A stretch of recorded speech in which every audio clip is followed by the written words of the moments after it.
Okay, so I always knew I was gonna need that at one point in my life. I just never did when. But hey, 16 years later, I used it. Hi, I'm Epokk, the sole operator behind Indie Game Guides. Face reveal, I have no clue what to say to actually, and highlight that fact. So let's just move on. So in this video, I kind of want to talk to you about a change that I want to make in the channel before we go into the new year, or in the starting days of the new year, because I don't know when this video is coming out. But either way, I want to change the channel once again. This is going to be the last time, I promise. Probably. Probably. So I want to give a little bit of context before we start talking about some kind of specifics. So I actually started the channel in 2019 under the name Epokk. It's my gamer tag, has been for years and probably still for years to come, as many years as I'm left on this earth. Existential dread is coming in. Now, after about a year and a half, I actually changed it to indie game guides for two specific reasons. Now, the first reason was, well, indie games are still very underrated. I mean, a lot of people know, for example, Forza, or Battlefield, or Call of Duty, but they don't know, for example, a RimWorld, or Hollow Knight, I don't know, Project Zomboid, the Slime Rancher, and stuff like that. But I actually wanted to kind of like highlight those games through the guides that I would make, and I would have less competition and stuff like that. There were tons of reasons, and honestly, it's still a good idea. But there was also something else. The second reason was mainly I kind of thought about getting some more people for the channel. So I wanted to do it a little bit less personality based and a little bit more just, the information that you need. So in very informative, very quick information, just give you the information you need and you can immediately go back into your game and just use it as you want.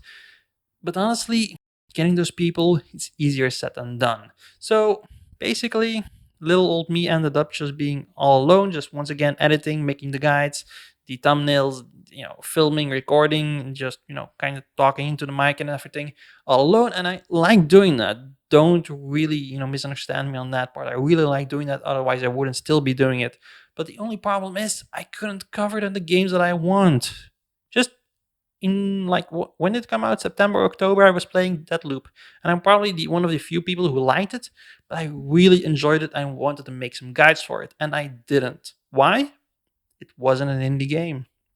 And after that, when Far Cry 6 actually ended up launching and I was playing that, I kind of just on a whimsical moment I just said, like, screw it, I'm gonna cover this game, I'm gonna make some guides for it. I had no plan, I had actually no strategy. I mean, I just found some problems. I just ended up in a castle with a lot of puzzles, and honestly, I had some struggle with finding out how everything worked. And I just thought to myself, maybe some other people might also have problems with that. And just made that one video, and after that, it just kind of started rolling the ball. But suddenly, I kind of felt this freedom, and I kind of don't want to give away that freedom. I kind of want to get it back.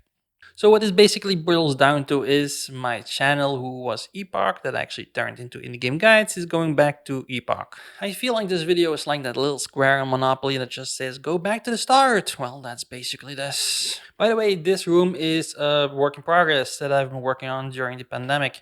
So basically had to add flooring, walls, isolation, electricity, and stuff like that. I hope to get it finished in a few months, or at least in the month to come. And then maybe I can start using this room full time for YouTube. So that's gonna be awesome. I've always been editing, recording in my living room where my two kids were, kind of going insane while they were playing to their heart's content and watching Frozen over and over and over. This is gonna be an improvement. A lot. So yeah, I hope you enjoyed watching this video. I really just want to thank you guys. Honestly, I never imagined the channel to get this big. When I first started out, it was very whimsical, and I was just doing whatever I thought was fun, to be honest. And honestly, whenever I watch the subscriber base or just the number of views, I'm amazed every time. So in 2022, I really want to push that a little bit further and see where we end up at the end of the year. I hope to one day, maybe in 10 years, have a silver play button. Who knows? Man can dream. But either way, it's all thanks to you guys. Thanks for watching, and I'll see you in the next one. See ya.